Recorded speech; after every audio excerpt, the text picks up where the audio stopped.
Hello and welcome. I am Dr. Ariana, your host of the Stay Juicy podcast. I got a good one for you. Valentine's Day is coming up, and I decided to talk a little on topic, but a little off topic. Some of the things we don't talk about, like what happened to my desire and why don't I feel like having sex with my partner? Like what's going on down there? Those are some of the questions that some of y'all really have around love and relationships. And so that is what we are diving into. I talk mostly around the impact that dopamine has on our brain. In a nutshell, estrogen fluctuates and then it declines. And estrogen affects pretty much how our dopamine's working. It affects the signaling of dopamine and basically blunts its response in a lot of ways. And so no estrogen, the brain doesn't love it. We're diving into how dopamine really affects the brain chemistry. And I don't have all the answers for y'all, but I at least have some explanations for why you might be feeling some kind of way.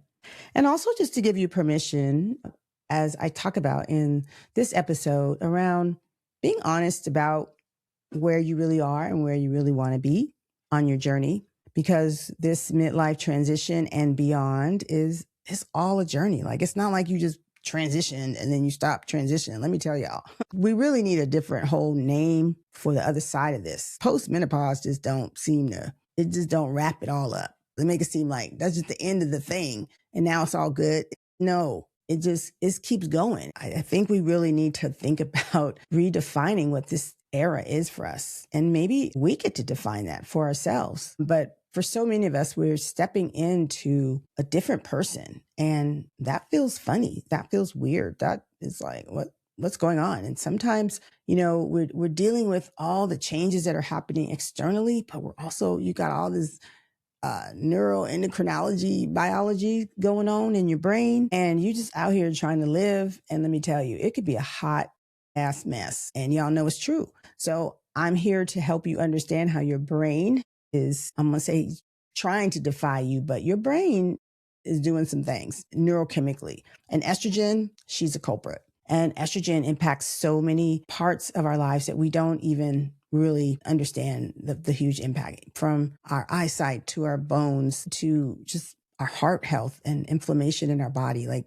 estrogen is kind of a thing. I just want y'all to know that you don't have to suffer. Consider the quality of your life, and the quality of your life could potentially change. There are definitely lifestyle changes. There are so many things: getting your sleep, reducing your alcohol, all types of things that will ultimately help you feel better. But at the end of the day, I can tell you that estrogen has changed lives. I've seen it literally change countless lives. And if you're afraid of it, just get more information, read some of the most current studies, and understand it for yourself. I'm going to tell you right now, the quality of my life, chef's kiss on estrogen, no bueno when not. So that's my story. I'm sticking to it. But in this episode, I'm talking a little bit about why you're not trying to get your sexy on. It's real, y'all. As usual, please share with a friend. I do think it's important for women to hear, because these are conversations that I'm not sure we're having. And if we're having them, I'm not aware that they're happening. So I know we're not having too many. So this is why I'm here. I'm trying to really open the door to the bigger conversations, even the questions that, the conversations that are hard for me. But, if you guys can circle back to me and be like, hey, I really want to talk about this thing because this is something that's been bothering me, or this is what I'm feeling. Is this normal? Let me know what those questions are. I do drop my email in this episode, but I'm going to tell you now, it's contact@drarianna.com. Contact@drarianna.com. Friends don't let friends go through perimenopause without information. So share, please. She's a long one, but I think she's worth it.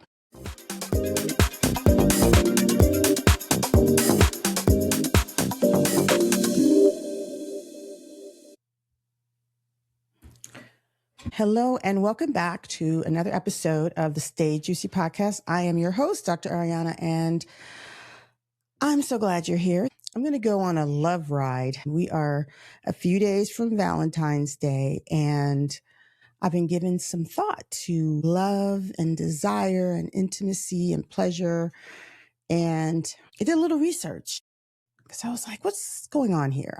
I've seen a lot of things, managing a lot of women going through this transition. And one thing that has really kind of stuck with me is this idea that so many of us really are not sharing or being authentic in terms of sharing what's really happening in our relationships, how we're really feeling about some things. And every now and then when you're at the gynecologist and I guess inhibitions are lowered, but I get to hear sometimes how y'all really feel about some things. And I often think, well, wouldn't it be nice if we had like a group of women that could just be honest about how they feel about some things? I just think it would be so healing for us all. And I think there's so much of us, even though we're in community and we have girlfriends, we're still kind of isolated in just sometimes wondering, where am I on the spectrum of things, right?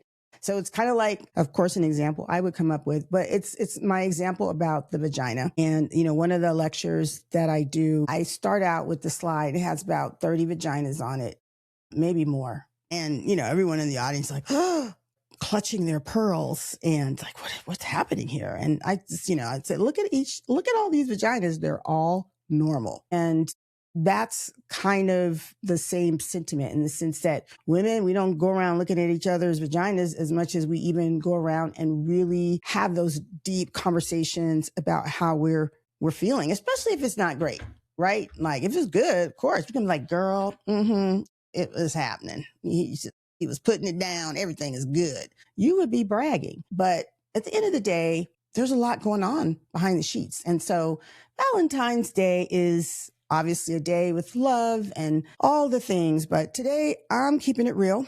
And I'm going to talk about something that no one has explained to us. And that is really the impact that menopause actually has on your brain biologically and in terms of dopamine, because that has so much impact. Dopamine is a neurotransmitter, and I'm going to talk about it more, but it has so much impact on your motivation, your focus, pleasure, resiliency, desire, and drive. And if I had $1, actually, I'd prefer several $1,000s for every woman who asked me, like one question they ask me is, they grab their belly and they are like, what is this? What's happening here? That's like universal. And then the second thing is women are saying to me, like, I literally have no desire. I could literally never have sex again.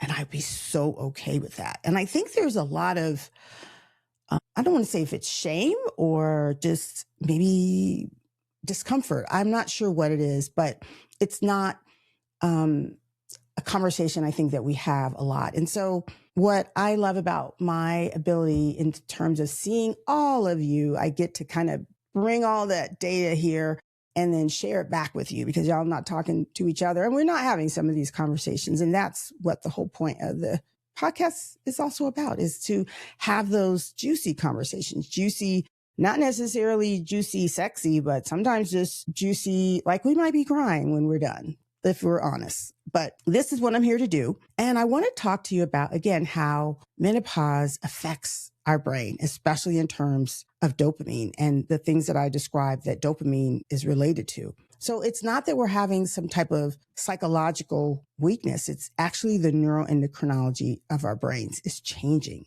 And once you understand that, once you understand how the brain chemistry has changed and why you feel the way you feel, especially around sex and intimacy and maybe even your marriage, once you understand it, you will hopefully have some grace, especially if you're struggling with some of the things that a lot of you all are struggling with. And I've had some difficult conversations with patients around, just knowing that they are just honestly just miserable. They're not happy in a relationship. They haven't been for a long time and they've made a lot of excuses. And I've sat with them, literally some for years. And I would honestly my job isn't to say one thing or the other, but listen and just hold that space. And I've had a couple women where it was painful to watch because it was years.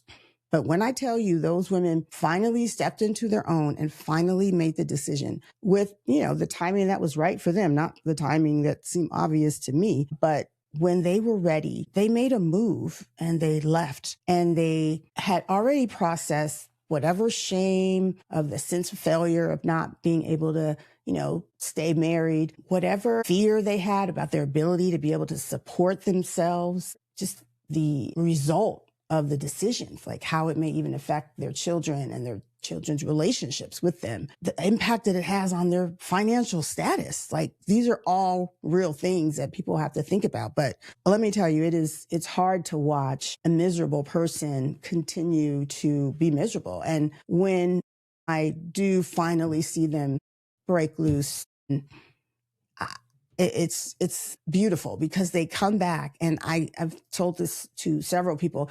I've never seen a woman come back and say, I really regret that I finally left. I really regret that I did whatever that thing is. And most of the times, all the things that they were most afraid of, forget just leaving a relationship, but just the fear, once they finally faced it and dealt with it, to watch her walk back into the office, it is a different woman.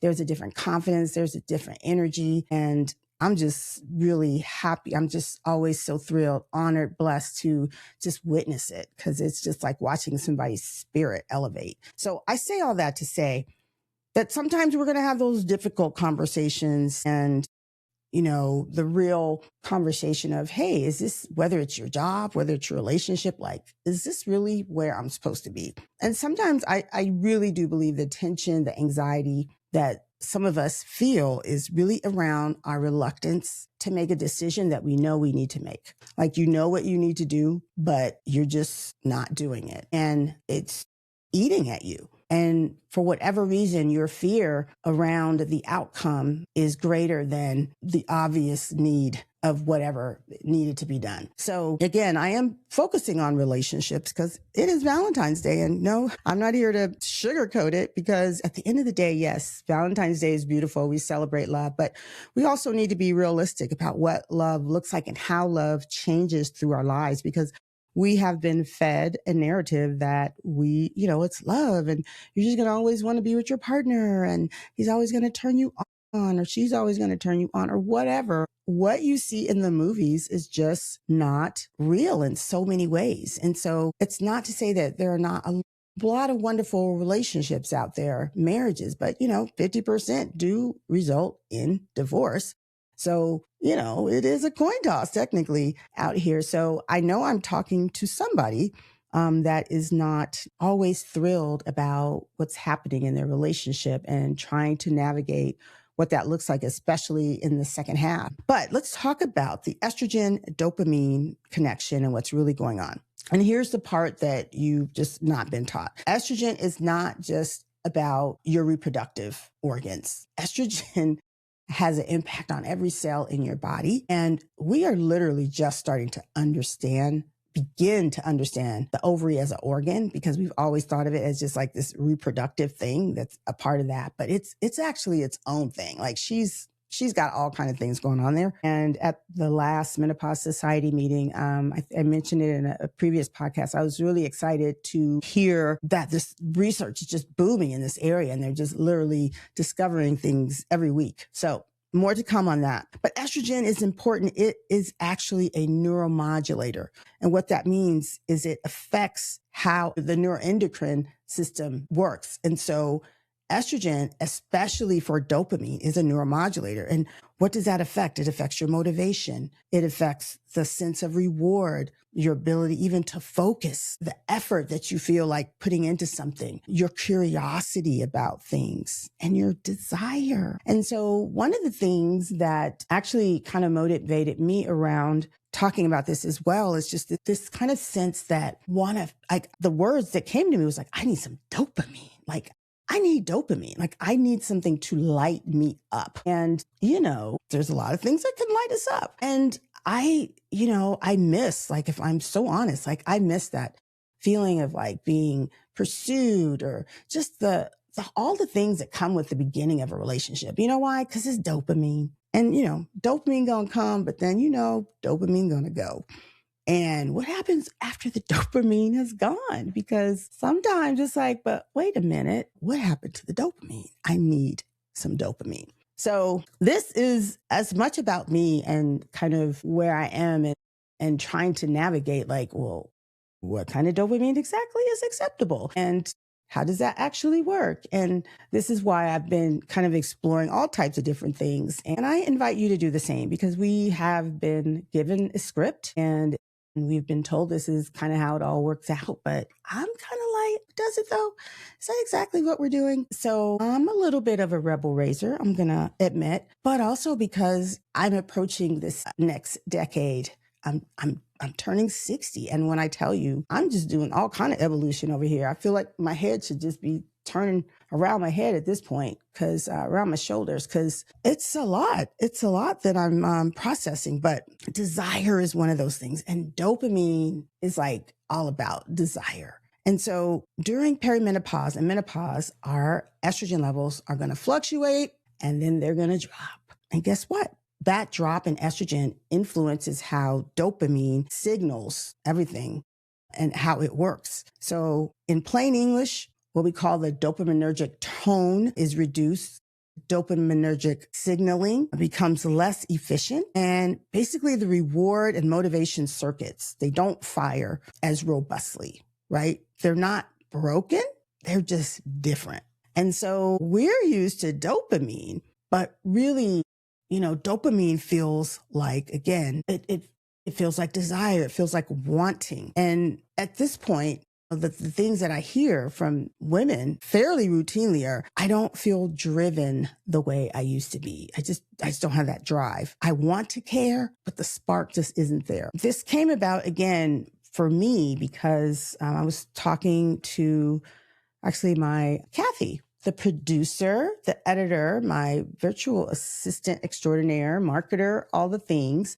She is the woman behind the scenes that just does all the things. And the only reason why I can even show up and the reason that I'm talking to you right now. Anyway, I was talking to her and we have a lot of great things coming up. Like I'm turning 60. I'm going to have a big party, have my friends come from all over. And I bought a building and we're doing a whole reconstruction and it's like a whole new vision for Tula Wellness. And I actually joined a book academy and I am just pretty much have committed to writing my second book, Jewels for the Journey, A Woman's Guide to Life's Invitations. I was saying all of that, but I was like, but I'm tired. Like I want to do all this, but I'm like, I don't feel like I used to feel like, yay, I want to get up and do it. And so I really started then doing some research around like, what's happening? Like, what is happening with me that I know that these are all goals and things that I wanted, but I just don't feel excited the way I would have expected myself to. So what I came to realize actually is that I'm just completely burnt out and kind of exhausted, and dopamine doesn't work so well when you're exhausted. And so I really started to just look at, well, why am I exhausted? And what are the things that I need to do to fix the things that are not allowing me to have that level of pleasure that I want to have? Because I am a pleasure-driven woman. But I hear women saying that, and I want to care, but the spark isn't there. I can think, but God, it takes so much effort. Amen. Preaching to this choir. And everything feels harder than it should. And I was like, yes, that part. It's like, why is it so hard? Why does everything feel so damn hard? And in my mind, I'm like, what, at what point is this like, we've been, we did all the things. We went to school or we raised the kids. We did the job. We did all the things. Like, when do we get to have fun and things get to be easy? And I'm like, oh gosh, that's actually not happening. Like we're just life in this thing all the way through. So, wow, didn't see that coming. So now I'm just like, I'm all about it. Like, I'm going to find my pleasure. I'm not leaving here without doing something that gives me lots of pleasure all the time. Anywho's, these are the things that women are saying. And clinically, what does that show up like for you when you just are not on your dopamine? Difficulty initiating tasks, reduced pleasure or excitement, brain fog and poor concentration, ADHD-like symptoms, flattened mood without depression. Yes, that's it. Like just feeling like I'm not sad and I really want to be, like I have everything to be happy about, but all I feel is tired and flat. And like, I just want to go to sleep and I just can't even feel like I have completely rested. And that's kind of been my whole new thing is that if I'm going to keep doing this thing and wanting to do all the things that I know I want to do, like I'm going to have to make some changes. Like I just can't continue to do or not do some of the things. And that ultimately is going to boil down to a word. And that word is discipline. So that's a whole nother podcast, but I have something to say about discipline and how I'm going to have to start approaching it. But all of these emotions, they are not apathy. It is actually a dopamine insufficiency. And sometimes it just gets misdiagnosed. It's labeled as depression or anxiety, adult onset ADHD. And here's the thing. You could call whatever this is, whatever you want to call it. This adult onset ADHD or menopause ADHD. Like it doesn't matter. At the end of the day, it looks like a duck. It talks like a duck. It walks like a duck. It doesn't matter the label. When you look at the criteria of all of the things, how ADHD affects not only your behavior, your mood, your cognition, and the impact on your executive functioning, all of that is very real. And all of that is tied as well to dopamine. So these diagnoses, they may overlap. You may have anxiety or depression or whatever, but without addressing the estrogen dopamine signaling, it's kind of like blaming the app when the whole signal is down. So we have to look at what is actually happening in our brain. Then there becomes what I call the motivation paradox, because dopamine is the seek and pursue neurotransmitter. And when your dopamine is lower, you still want things. You still value your goals. The internal ignition switch, it just doesn't fire the same way. So it's like, yeah, I want to do all these things. But internally, it's like, come on, girl, like the car ain't starting. And this kind of creates even some shame because it's like, I feel like I should be able to do that, but I can't do it.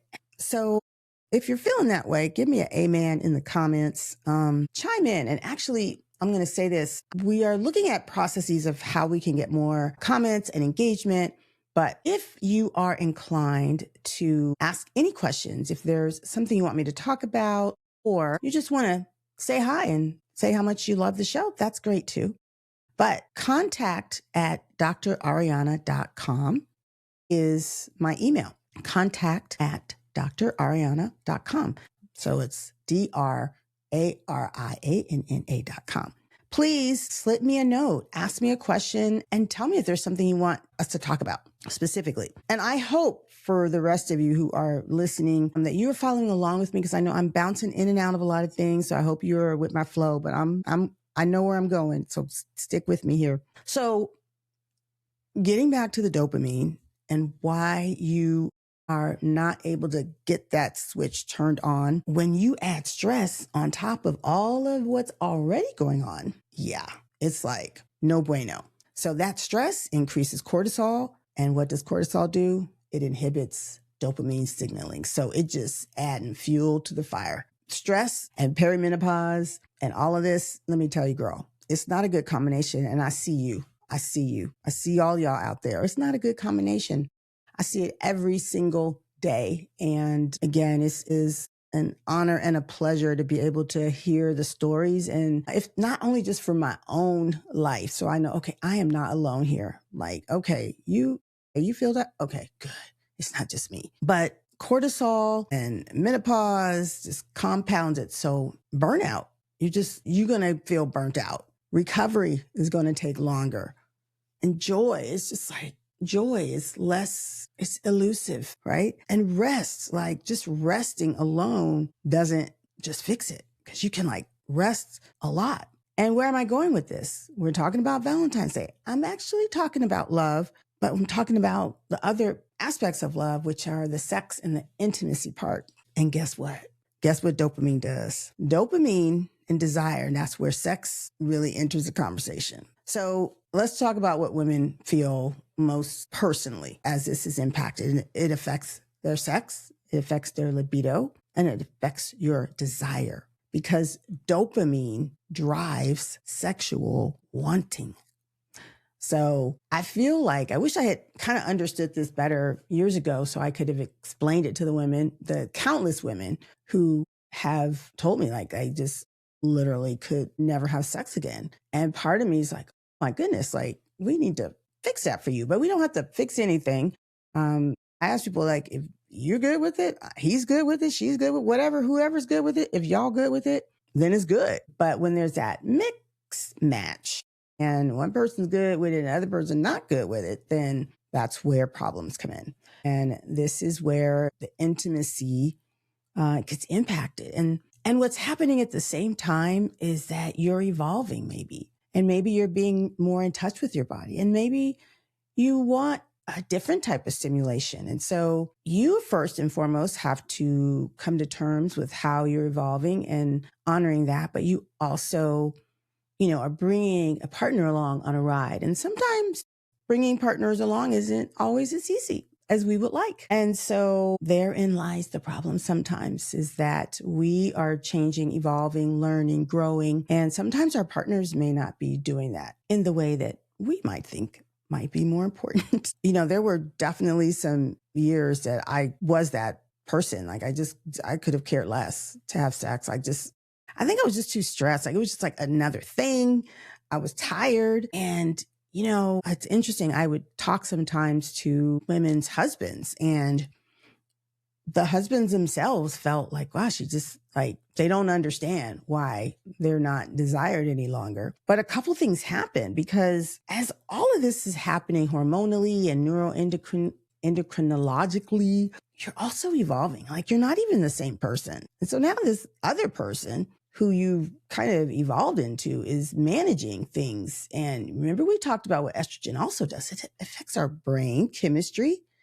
Estrogen is our nurturing hormone. It actually helps us to give a damn. And this is why the I Do Not Care Club, shout out to Melanie, who's girl, shout out, just saying, you did that. Like, can you imagine? She started this in a parking lot because she was waiting to get into, I think, Whole Foods or somewhere. And I love that. I love those stories where someone is just being authentic and they just like, look, for real, let me just tell y'all what's going on here. If you're not familiar with her, it's the I Do Not Care Club. And that is what's happening with our estrogen. Like, I have another way to put it. Like, I could give a rat's ass. Like, there's certain things like our brain changes and we're just like, yeah, I just really don't care. And for me, it's just really refreshing because I was actually one of those people who really cared a lot. So I got a lot of catching up to do of not caring, because I even annoyed myself with how much I cared about things and people and what other people thought. Now I'm just like, I cannot. God, I wasted some good ass years worrying about some things I had no business worrying about. Getting back on track. Dopamine drives sexual wanting, not bonding, not attachment, but the wanting. It fuels anticipation. It fuels fantasy, curiosity, novelty, initiation. So when dopaminergic tone drops, desire becomes less spontaneous. Initiation feels effortful. It's like, I gotta go in here and do this. Let me just go ahead and make this man happy for a second so I can go on and live my life. I know it. I know I have an amen out there. I know I do. But anyway, novelty, it just feels draining now instead of exciting. And that just gets me back to this dopamine. And this is why sex can feel good once you get going. You're like, okay, I'm good. We're here once it starts. But getting there, it's a chore. And that's not a relationship failure. That's literally your biology. So I'm telling y'all this because, there are changes that are really happening to you. It is not just that you just woke up and was like, why is this man even living here? Or why? What are we doing? Why don't I want to have sex with my husband anymore? Or my wife, or whoever you have sex with? Listen, desire is desire. And it's something that lights us up. It's something that kind of gives our lives that little spark. And so when it's gone, it's kind of like, wah, wah. So what do we got to do? Well, in addition to the estrogen affecting how pure dopamine is signaling and how you are even given a hoot about what people are doing, you're not in the business of saving people or worrying about how other people don't get things done, because you're just like, really not my problem. So that's real. This is biology, y'all. It's not just a fad. Like, this is what's really happening. And then wrap all of this together with your kids are leaving the house, you not running around as much, and you are a little more centered and focused and thinking about what you want for your life and for yourself. And so the other roles that were kind of holding maybe a relationship together are kind of falling to the side. And so that just opens so many things up. And definitely, your relationship evolves, especially if you've had children and they're leaving the house, which is a big part of this transition, is transitioning from that mothering role to who am I and who am I now role. And so you're dealing with all of these things, and then your brain's telling you, I don't want to do this. I don't even like you. It's a lot. So you're not alone. And when I tell you again that I know that there are people who are struggling and love their partners, like they do. It's like, I love him. But, it is definitely a thing. It is definitely something to evolve. And it has been a journey for myself. I can say I'm in a much better place, and I can say that now, but I definitely went through a period of just like, okay, are we doing this? Am I really do I really want to do this with you for another 20 years or however long, 30, 40, however many I have left? Like, how do I really want to live? And that's when, really the introspection and the honesty that we have to just have with ourselves. And sometimes we don't like the answers, but I've been through, and really I'm happy that I'm coming on the other side and really at peace with and able to really see the positives and just focus on them. Because at the end of the day, we get to focus on whatever we want to focus on. And I think that's just what it's boiled down to, is that I could focus on the many things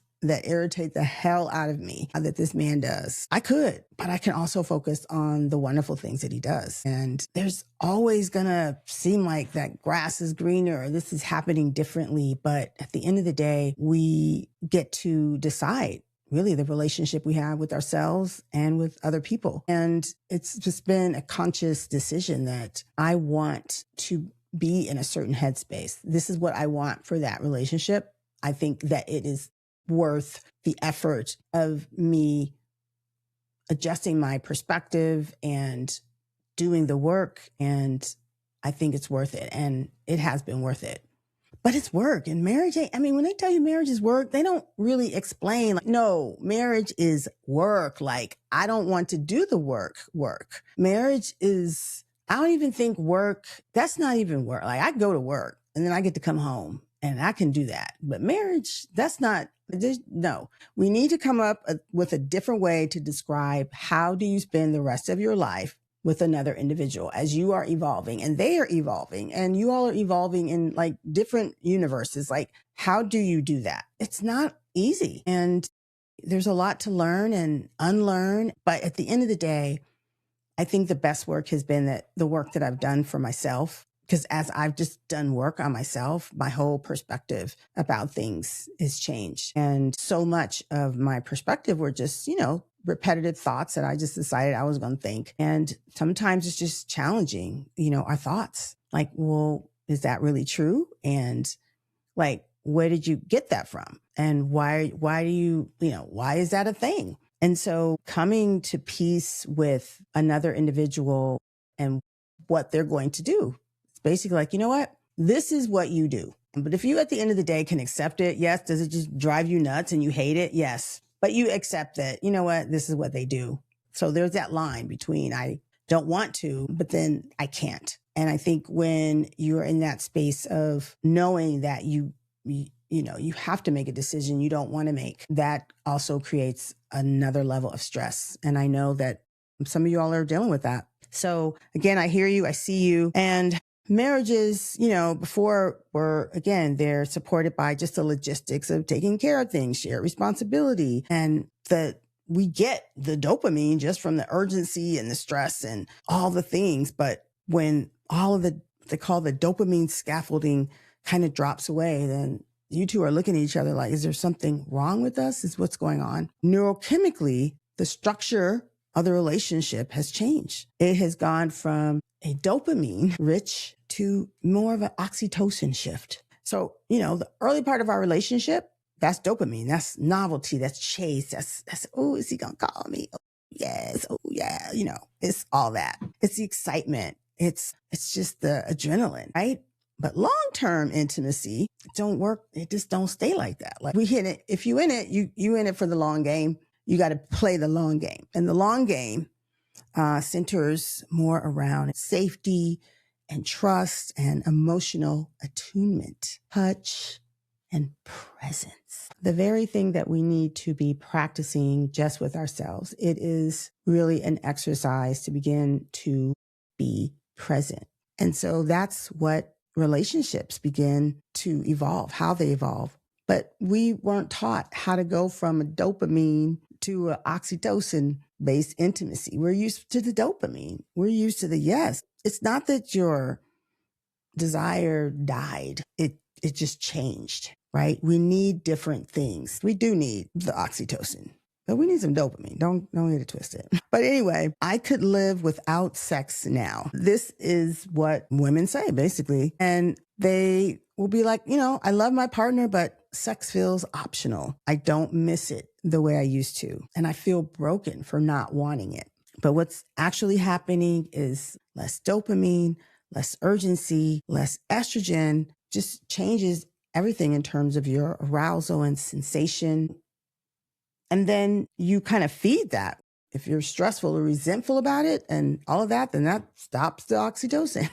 So there's really nothing. There's no novelty. There's no dopamine. Your desire didn't disappear. It's just the pathway to get to it changed. And what we tell people, in terms of trying to get it back, it just doesn't really work because we say, well, just try harder, schedule sex or, get a massage before, relax or, just do it. And then, you'll want to do it once you start doing it. That doesn't work because dopamine does not respond to obligation. It responds to choice and curiosity and pleasure and anticipation. So it's like, no, I don't want to do any of that. And any type of pressure around doing that, then that just kills the desire even more. So what is the opportunity here? Midlife is not the end of sexual vitality. It is the end of unconscious intimacy. It is the end of being unconscious. Waking up and being conscious is uncomfortable sometimes. And you can do the work one way or the other. Either way, life's going to be work. So you might as well do the work to wake up your own consciousness and to be in your best space. Because being in a relationship, especially a long-term relationship such as a marriage, requires a different level of intimacy, but really of just of yourself. Like it's important that you do the work for yourself. And I am confident that doing that work for yourself will change your relationships, especially if your desire is for your relationships to be better. But it is work. And again, the narrative that we see in the media of just in this relationship and, people holding hands and wanting to be with each other all the time, like it's, a lot of it is not as we imagine. And we use that as our kind of benchmark. But for a lot of you, the most satisfying sex of your life, can happen, but it may not happen the way you're used to it happening. Meaning it is a matter of, in parts, being able to change your mindset. If the biology, the psychology, and the relationship dynamics are all acknowledged and you can really understand, especially your biology, but we're not even talking about what's going on with him because his testosterone is going down. And again, obviously, I'm talking about heterosexual relationships. In that scenario, they're actually going through their menopause. Actually, it's andropause, and their testosterone is declining. They're not motivated. They might not even want to have sex. Like I have some of y'all's like, I don't understand. He don't want to have sex. That's a thing. That's a real thing. That's a whole nother dynamic. And that's a whole nother podcast for women who are like, I need more. And how does that work? Here's the thing. You got to have that understanding, your own biology, ideally understand that your partner is changing as well, understand how that changes your psychology, and understand whatever the relationship dynamics were in the first place. You got to be a big girl about this and really think about all of the things and how they are actually impacting you. It doesn't mean that if you don't have that libido, that you don't love your partner. It is perceived, unfortunately, oftentimes by partners as rejection, but that's obviously not what's necessarily happening. You need a different type of stimulation, and that's for you to figure out. But that's not a dysfunction. Wanting pleasure is not selfish. So figuring out what that looks like. So, with marriages, this adaptive neurobiology kind of that's happening is a whole new life for us. And the marriages that are going to survive midlife, you got to go forward differently. You can't use the same playbook because it just doesn't work the same way. The truth is that none of this is akin to any permanent brain damage. A lot of this is what we call modifiable biology. And so dopamine is going to respond to, yes, you guessed it, hormone therapy, estrogen. Estradiol has real impact on the brain and the neurochemistry of the brain. Adequate protein and just your general micronutrients and activity, strength training, ideally, and sleep. Those are the things that can just help you improve how your dopamine works in your brain. So other things are just looking for pleasure, trying to find pleasure in whatever. And again, we think of pleasure, I say pleasure, and there's obviously a sexual connotation, but you get pleasure in just, petting your dog, or it's really a moment where you are in the moment, present, and enjoying. That's what pleasure is. So focus on creating more pleasure because that obviously increases your dopamine,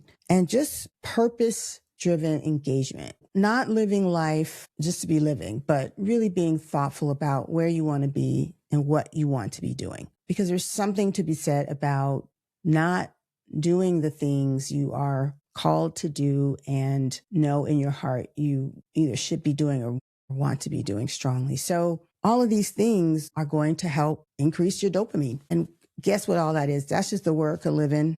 But, you can't do any of this if you are, blaming yourself or thinking that somehow you failed. You are not broken. And this life thing is quite interesting, as I'm finding out. And I've been listening to this guy, Todd Perlmutter. Man, I think he actually saved my life. I said, look at God.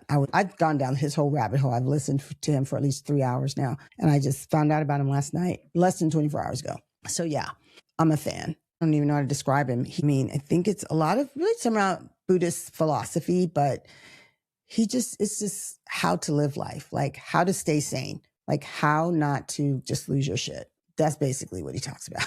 So I say check him out. And he has a really soothing voice. So shout out to Todd Perlmutter, and shout out to you all who made it. This was a long one and I did ramble. And thank you for listening again. If you made it this far, I know some of you do make it this far and you tell me, and I love that for both of us. So thank you. Thank you again for your support. And if you could be so kind, if this touched you in any way, if you made it this far through the podcast, I can't imagine you hated it. So come on now, work with me. But this is how people get, this is how we blow up. This is what you need to do, y'all. Share the podcast. Just do that. Share it with one person.